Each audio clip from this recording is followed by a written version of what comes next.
तो last class में हम लोगों ने कंप्लीट किया था मॉनसून। मॉनसून कंप्लीट करने के बाद मॉनसून कंप्लीट किया था, then we have discussed about the branches of monsoon, that Aravalli branch and Bay of Bengal branch. Aravalli branch कहाँ थी? वेस्टर्न घाट्स से लेके विंध्या एंड सतपुड़ा, क्लियर, ठीक है। देन राजस्थान में, देन इधर से जो बे ऑफ बंगाल ब्रांच थी ये कहाँ से कवर कर रही थी? बांग्लादेश से लेके पूरा बांग्लादेश, मतलब इधर आप अरुणाचल प्रदेश पूर्वांचल से लेके उत्तर प्रदेश, बिहार, वेस्ट बंगाल, झारखंड, ये पूरा area west Bay of Bengal branch cover करती है, क्लियर।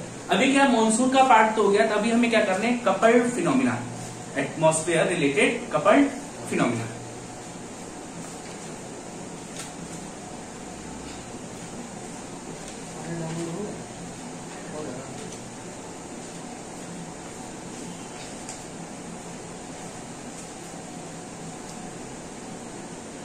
कपल्ड फिनोमिना से मतलब आप क्या समझते हैं? कपल मतलब जोड़ा, जो काम जोड़े में हो रहा हो, एक के होने की वजह से दूसरा काम हो रहा है, that is coupled phenomena.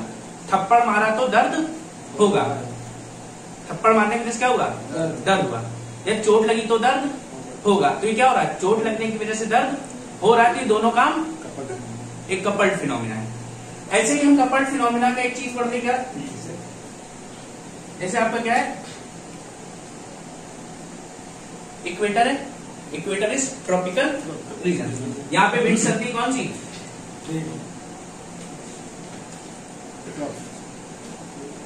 Trade wind चलती है। ट्रेड विंड चलेंगी, जैसे ये ओशन सरफेस पे आएंगी तो क्या होगा? इनका डायरेक्शन क्या हो जाएगा? अलोंग द इक्वेटर चलने लगेगी। अलोंग द इक्वेटर चलती है तो आपने क्या पढ़ा था? सन का भी डायरेक्शन क्या है? सनराइज होता है ईस्ट से वेस्ट। तो ये विंड्स क्या करती हैं? ईस्ट से वेस्ट जा रही हैं, और ऊपर सन भी क्या करता है? East to west. अब ये विंड्स क्या करेंगी? अपने साथ पानी को भी लेके जाएंगी। पानी को लेके जाएंगी तो ये वाला पानी कहाँ पहुंच जाएगा? वेस्टर्न साइड पे। ईस्टर्न वाटर वेस्टर्न साइड पे पहुंच जाएगा। और ये अलोंग द सन चल रहा था, इसका टेम्परेचर भी कैसा हो जाएगा? हाई। टेम्परेचर हाई होगा या वार्मर होगा, और यहाँ पे टेम्परेचर कैसा होगा? कूलर। और प्रेशर हाई होगा, ठीक है, क्या है यहाँ पे? कूलर, और ये हॉट है। तो जब यहाँ पे कूलर कंडीशंस बन रही, वहां पे प्रेशर कैसा होगा? हाई प्रेशर होगा। डेंसिटी ज्यादा होगी, डेंसिटी ज्यादा है तो प्रेशर भी ज्यादा होगा, दैट इज हाई प्रेशर। और इधर क्या होगा? टेम्परेचर हाई है तो प्रेशर लो। क्लियर? अगर सरफेस पे प्रेशर लो है तो एटमॉस्फेयर में प्रेशर कैसा होगा? क्लियर? यहाँ पे हाई प्रेशर है तो यहाँ पे कैसा होगा? क्लियर? थर्मली है वो एटमॉस्फेरिक है। अभी देखो ये जो प्रेशर बना था ये कैसे बना था? Thermally created. थर्मली क्रिएटेड है तो क्या होगा? अब यहाँ से विंड्स ऐसे जा रही है, यहाँ से लोग यहाँ पे ऐसे, ये ऐसे और ये ऐसे, ये क्या पूरी की पूरी है सर्कुलेशन बन गई। एटमॉस्फेयर में क्या बन गया? एक सर्कुलेशन। फिनोमिना कहाँ हो रहा था? Event takes place at oceanic surface, and इसका इफेक्ट हमें कहाँ देखने को मिला? एटमॉस्फेयर में देखने को मिला। क्लियर? तो ये क्या है? These are coupled phenomena. इस कपल्ड फिनोमिना में क्लियर भाई, लोअर एटमॉस्फेयर में लो प्रेशर है तो अपर एटमॉस्फेयर में हाई प्रेशर होगा। ये मैंने आपको जब साइक्लोन बताया था वहां भी बताया था, याद है? क्लियर? तो ये क्या है? हमारे कपल्ड फिनोमिना है। कपल्ड फिनोमिना में कुछ लिखना हो तो नोट कर लेना, नोट्स में होगा।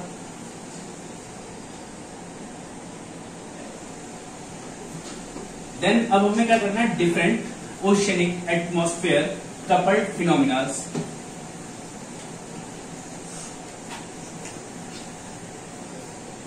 Now we have to do different ocean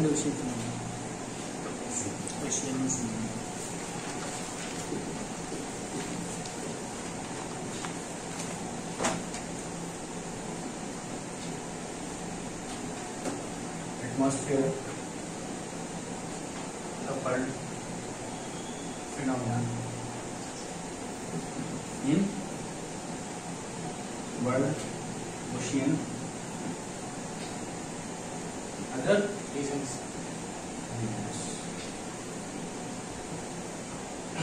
अब इसमें हमको क्या क्या पढ़ना है? सबसे पहले पढ़ना है southern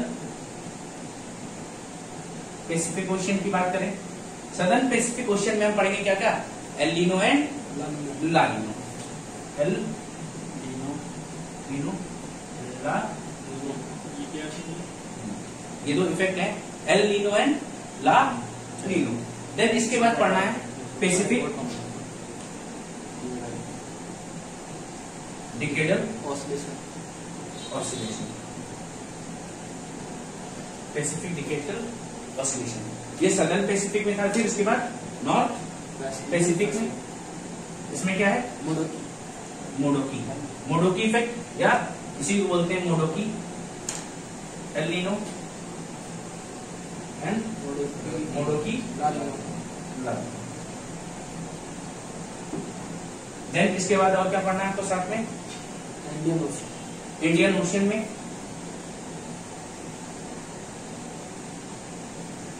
Indian Ocean dipole.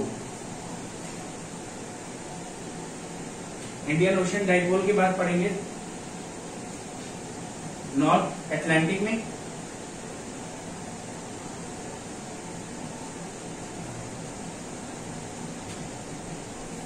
North Atlantic oscillation.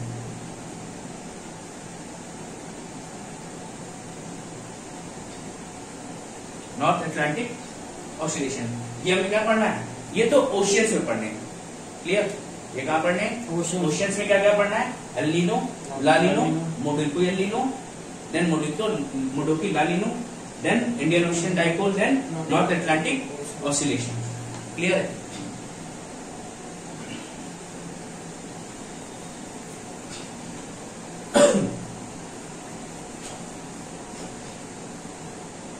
Then other regions में बात करें,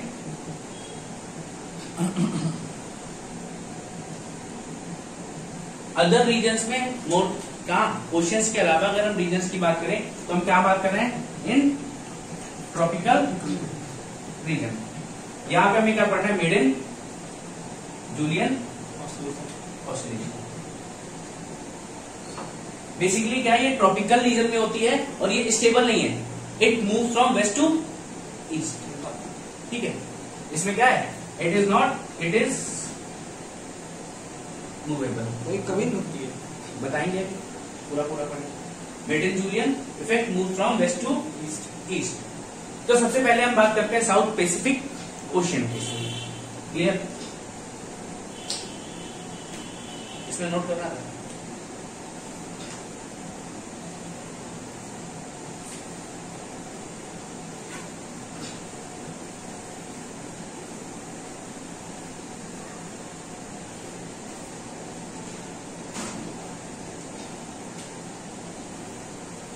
यहां से ब्रेक कर दो उसको। Then we will discuss about the oceanic part of oceanic El Nino and La Nino effect। तो सबसे पहले इसमें पढ़ना हमको एल नीनो। एल नीनो से पहले पढ़ेंगे हम normal conditions. Normal condition, El Nino हो या ला नीनो होने से पहले भी कुछ कंडीशंस हमेशा बनी रहती है। क्लियर? सपोज दैट आप हैं इक्वेटर पे, इक्वेटर पे यहां पे है आपका ऑस्ट्रेलिया और यहां पे है आपका साउथ अमेरिका। साउथ अमेरिका और ऑस्ट्रेलिया। ठीक, और यहां पे क्या होता है साउथ अमेरिका में? साउथ अमेरिका के साथ साथ और क्या है? यहां पे चल रही है कौन सी विंड्स है? यहाँ पे भैया ट्रेड विंड्स होंगी, यहाँ पे चलती है ट्रेड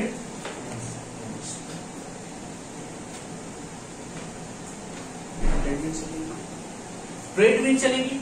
और इसी के साथ क्या होता है? ट्रेड विंड चलने के लिए पानी कहाँ जाएगा?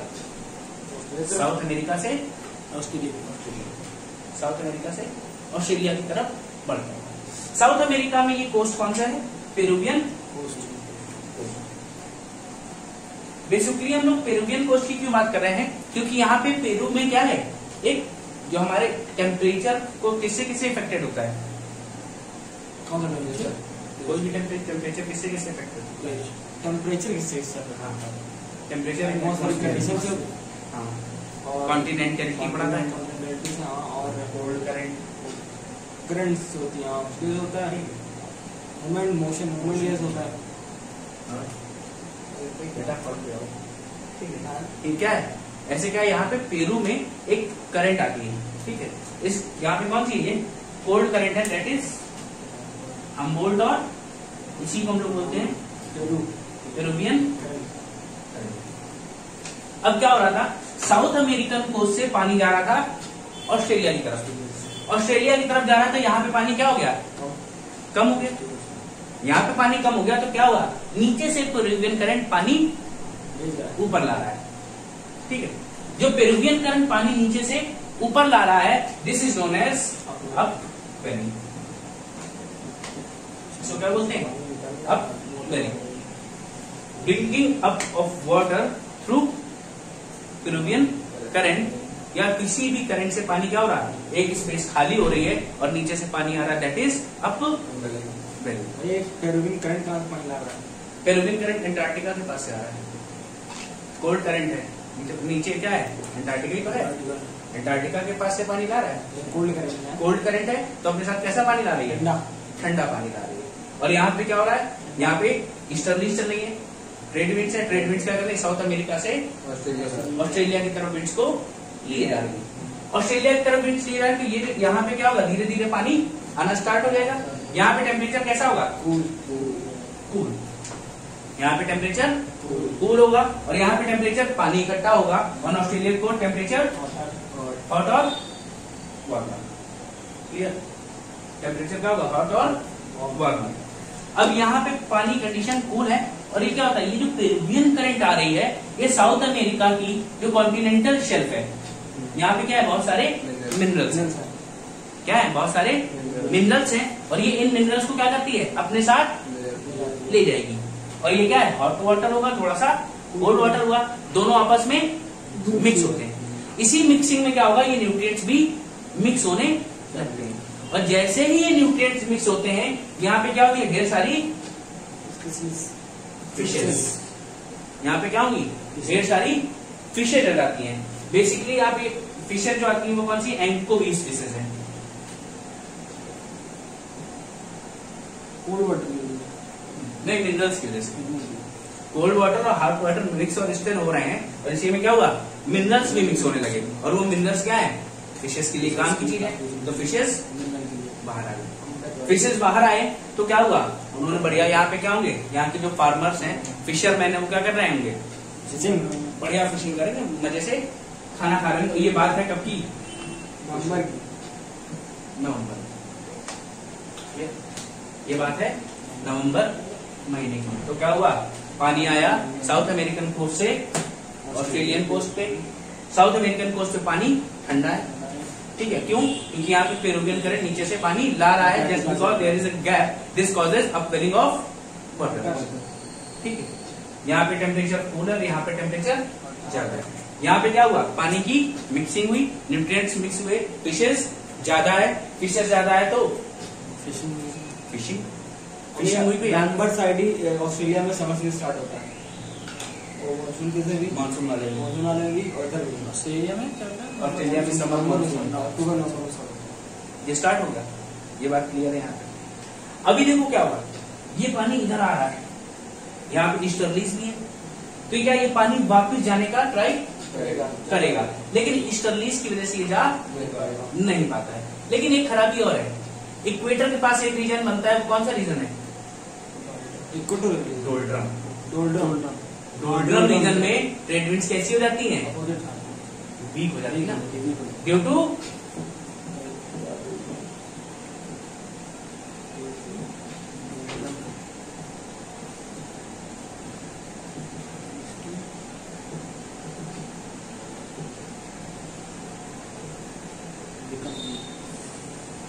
Trade winds become weaker.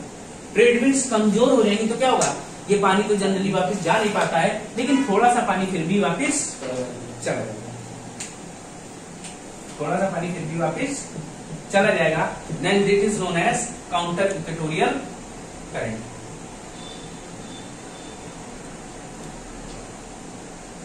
इसे क्या बोलते हैं हम, काउंटर इक्वेटोरियल करंट। ये बात यहाँ तक कोई समस्या आई, ये बात पूरी समझ में आ गई है, इसमें कोई डाउट है? अगर विंड की हेल्प से मोशन नहीं इसको हो तो और समझो। हाँ, तो एक बार इसको फिर से सुनेंगे क्या। साउथ अमेरिकन कोस्ट पे और ऑस्ट्रेलियन कोस्ट के बीच की बात कर रहे हैं हम। Normal year in the month of November. नवंबर में क्या होता है, यहाँ पे चल रहे इक्वेटोरियल रीजन के पास है, यानी ट्रॉपिकल रीजन है। ट्रॉपिकल रीजन में क्या चलती हैं, कौन सी winds, trade winds. Trade winds क्या करती हैं, they starts to move water from South America to Australia. Basically क्या है, ये लैंड ब्रीज है। कौन सी ब्रीज है, लैंड ब्रीज विंड्स है।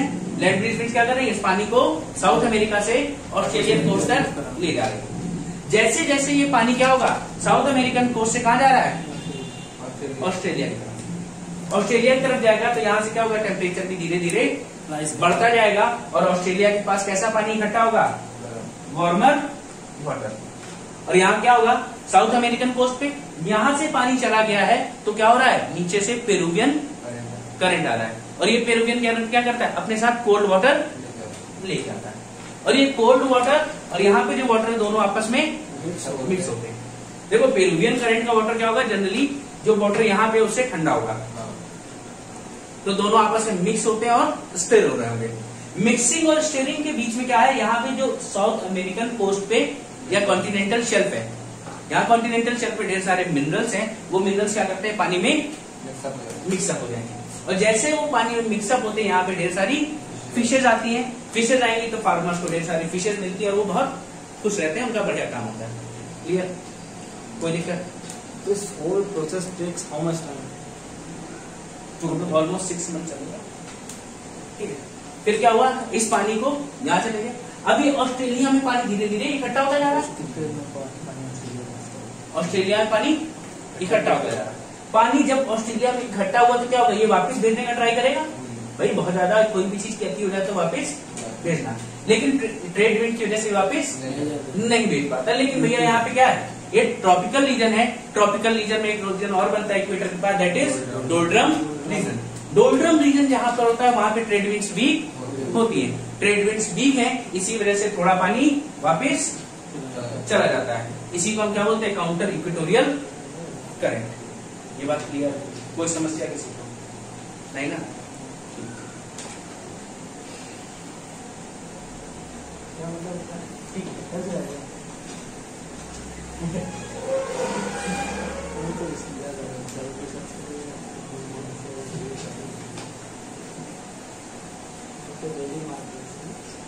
Next one is L Nino effect. अभी हमने क्या पढ़ी, नॉर्मल कंडीशंस पढ़ी। अब हमें क्या पढ़ना है, El Nino. El Nino effect. L Nino effect में देखो क्या हुआ, ये कब होता है, ये जनरली 2 to 5 ईयर्स में एक बार होता है। और बात हम कब की कर रहे हैं, मंथ ऑफ नवंबर। अभी इससे पहले हमने नॉर्मल ईयर की बात की थी, अभी क्या है, एल नीनो ईयर होगा। अब इस साल क्या होगा, एल नीनो बनेगा। इट इज 0 डिग्री इक्वेटर, यहाँ पे क्या है, साउथ अमेरिका, और यहाँ पे क्या है, ऑस्ट्रेलिया। अब भैया हुआ क्या, 2 लोगों की लड़ाई हो रही थी, एक कमजोर था थोड़ा, तो उसको किसी ने एक थप्पड़ मारा, तो उसने एक थप्पड़ बर्दाश्त कर लिया।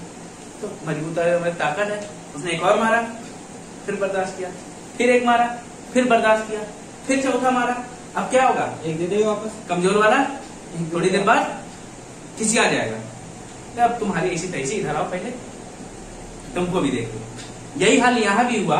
यहाँ पे क्या हो रहा था, पानी साउथ अमेरिकन कोस्ट से कहां पहुंच रहा था, ऑस्ट्रेलिया पहुंच रहा था। ऑस्ट्रेलिया पहुंच रहा था, इस बार क्या हुआ, ऑस्ट्रेलिया के कोस्ट पे लोग गुस्सा गए। अभी यहाँ पे क्या हो रहा था, जो काउंटर इक्वेटोरियल करंट थी, पहले काउंटर इक्वेटोरियल करंट क्या थी, वीक थी, काउंटर इक्वेटोरियल करंट क्या थी, वीक थी। लेकिन इस बार क्या हुआ, जब एल नीनो ईयर हुआ तो ये काउंटर इक्वेटोरियल करंट कैसी हो जाएगी, स्ट्रांग हो जाएगी। और जैसे ही काउंटर इक्वेटोरियल करंट स्ट्रांग होगी तो क्या होगा, पानी ऑस्ट्रेलिया से साउथ अमेरिका जाएगा। किस बात में उसी भाई पानी क्या हो रहा था, धीरे धीरे इकट्ठा होता जा रहा है, इकट्ठा होता जा रहा है। 1 साल हुआ, 2 साल हुआ, 3 साल हुआ, जब 3-4 साल हो गए तो बर्दाश्त नहीं हो रहा ना, पानी लेके कहा जाए इतना, तो उसको भी नाराज हुआ। और कुछ एटमॉस्फेरिक कंडीशंस भी ऐसी बनी कि काउंटर इक्वेटोरियल करंट भी स्ट्रांग हो गया और ट्रेड विंड्स भी का इफेक्ट भी कम हो गया। तो ये साइकिल हर 4-5 साल में, हाँ लगभग 2 से 5 साल में होती है, ठीक है। तो क्या हुआ, ट्रेड विंड इफेक्ट भी कम हो गया। तो भैया क्या हुआ, ऑस्ट्रेलियन कोस्ट से पानी किधर जाने लगा, साउथ अमेरिका की तरफ। अब वेलिंग कहाँ होगी, ऑस्ट्रेलिया में। Now the welling will occur at Australian coast.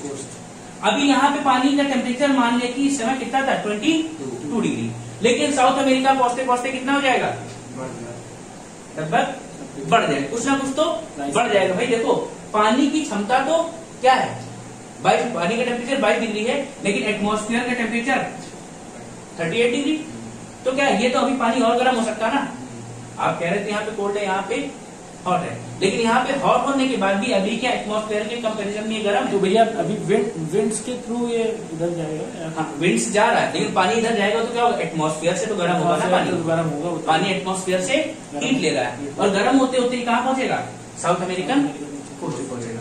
अब साउथ अमेरिकन कोस्ट पे पहुंचा तो यहाँ पे जो अपवेलिंग हो रही थी वो नहीं हो जाएगी।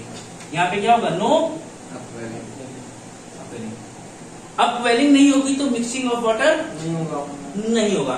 मिक्सिंग ऑफ वाटर नहीं हुआ तो न्यूट्रिएंट्स भी मिक्स नहीं होंगे। न्यूट्रिएंट्स मिक्स नहीं होंगे तो मछलियां नहीं आएगी। मछलियां नहीं आई तो क्या हुआ, फिशरमैन भूखे मरे। और फिशरमैन जब मुसीबत में होते हैं तो बोलते हैं खुद को क्या, इस फिनोमिना को बोलते हैं क्राइस्ट चाइल्ड, क्राइस्ट चाइल्ड या बॉय चाइल्ड। एंड स्पेनिश और Latin it is known as El Nino.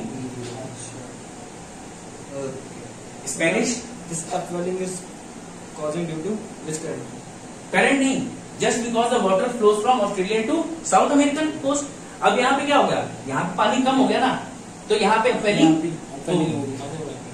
तो भैया यहाँ से यहाँ मिक्स हो रहा है, यहाँ मिक्स नहीं होगा वाटर, यहाँ से ठंडा भी आएगा। तो भैया यहाँ पे नहीं आ रहा, यहाँ वहाँ पे कोल्ड करंट है, ऑस्ट्रेलियन कोस्ट पे कोल्ड करंट है।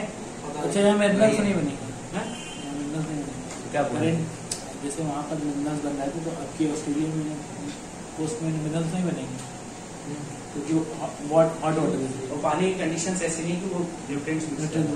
हम बेसिकली बात क्या कर रहे हैं, साउथ पहली बात तो साउथ अमेरिका में क्या हुआ, इस बार न्यूट्रिएंट मिक्सिंग नहीं हुई। न्यूट्रिएंट मिक्सिंग नहीं हुई तो फिशेज नहीं आई, फिशेज नहीं आए तो फार्मर्स भूखे मरे। फार्मर भूखे मरे तो उन्होंने क्या कहा, this year we have Christ child या बॉय चाइल्ड। बॉय चाइल्ड की बात करें तो that is known as Spanish, क्या बोलते हैं इसको, एल नीनो। क्लियर, हाँ just Christ child boy child, Christ child. और एक बार फिर से देखें क्या हुआ था एल नीनो में। बेसिकली नॉर्मल ईयर में पानी साउथ अमेरिका से ऑस्ट्रेलियन कोस्ट पे जाके कलेक्ट हो गया था और काउंटर इक्वेटोरियल करंट वीक था। लेकिन भैया क्या हुआ, पानी बहुत ज्यादा इकट्ठा होता रहा 3-4 सालों तक। तो एक दिन ऑस्ट्रेलियन कोस्ट को गुस्सा आया, उससे सारा पानी वापस फेंका। And that is strong counter, कौन से स्ट्रॉन्ग काउंटर इक्वेटोरियल करंट। अच्छा strong counter equatorial currents. Clear, strong counter equatorial currents होने की वजह से अब पानी क्या हुआ, ऑस्ट्रेलियन कोस्ट से साउथ अमेरिकन कोस्ट पे गया।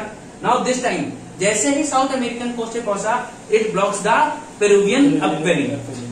पेरुवियन करंट का अपवेलिंग रोक देता है, जिसकी वजह से मिक्सिंग नहीं होगी, स्टीरिंग नहीं होगी, फिशेस नहीं आएंगे। फिशेस नहीं आएंगे तो सूखा पड़ेगा, फिशरमैन वहां पे लॉस हो जाएगा, उनको बहुत लॉस होगा। That is known as Christ child. This is Christ child या boy child, and this effect is known as El Nino effect. Clear, now अब we will do the La Nino effect. Clear,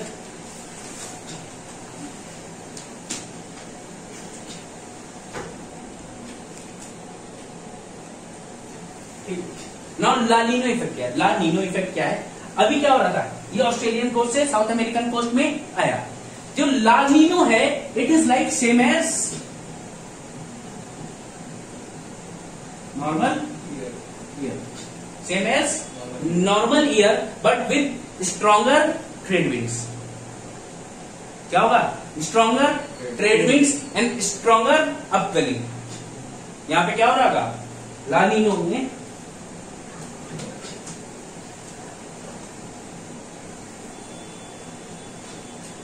अब जो La Nino है, पहली बात तो ये 5 से 8 साल में एक बार होता है, दैट इज मोर रेयर। ये क्या है? 5 से 8 साल में एक बार होता है। अभी क्या होगा, अब क्या हो रहा था, पानी यहाँ पे इकट्ठा हो गया था साउथ अमेरिकन कोस्ट पे, लेकिन एक दिन फिर ये भी चल गया, ये भी चल गया, तो इसने क्या किया, अब इस बार more strong trade wind effect. क्या है? स्ट्रॉन्गर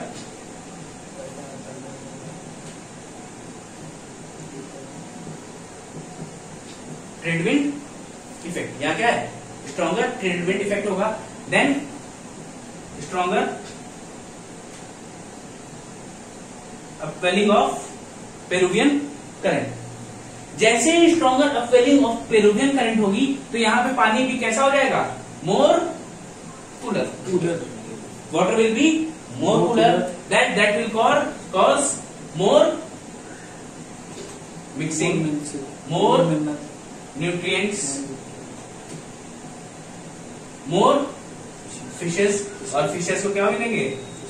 फिशरमैन हैप्पी हो जाएगा, फिशरमैन विल गेट हैप्पी। वो तो 1 साल के लिए होता है ना भैया? क्या जो ये 5 से 8 साल में एक बार होता है। अच्छा, उसमें ज्यादा होता है, ये रेयर होता है। ला नीनो जो है Strong 2 से 5 साल में एक बार होता है, और जो एल नीनो है वो 2 से 5 साल में होगा, और जो ला नीनो है ये 5 से 8 साल में एक बार होता है। ये बात क्लियर? तो मैंने आपको क्या बताया था कि अभी क्या है, ये नॉर्मल ईयर की तरह होगा, बट इस बार ट्रेड विंड इफेक्ट ज्यादा स्ट्रांग होगा, अपवेलिंग क्या होगी, ज्यादा स्ट्रांग होगी, तो पानी कहां पहुंचेगा, ऑस्ट्रेलियन कोस्ट पे कलेक्ट हो जाएगा। बट यहाँ पे क्या हो रही होगी, more mixing, more nutrients, more fisherman will get happy and they will say that this year we got girl child. जहां लड़कियां आएंगी या इसी को बोलते हैं प्रॉस्पेरस ईयर। भाई लड़कियां अपने साथ प्रॉस्पेरिटी ही लाती हैं, एंड दिस प्रॉस्पेरिटी या girl child in Spanish is known as La Nino. Clear? This prosperity in Spanish is known as La Nino, and we have completed the El Nino and La Nino effect. Then we have to do the southern oscillation and southern oscillation index. Clear?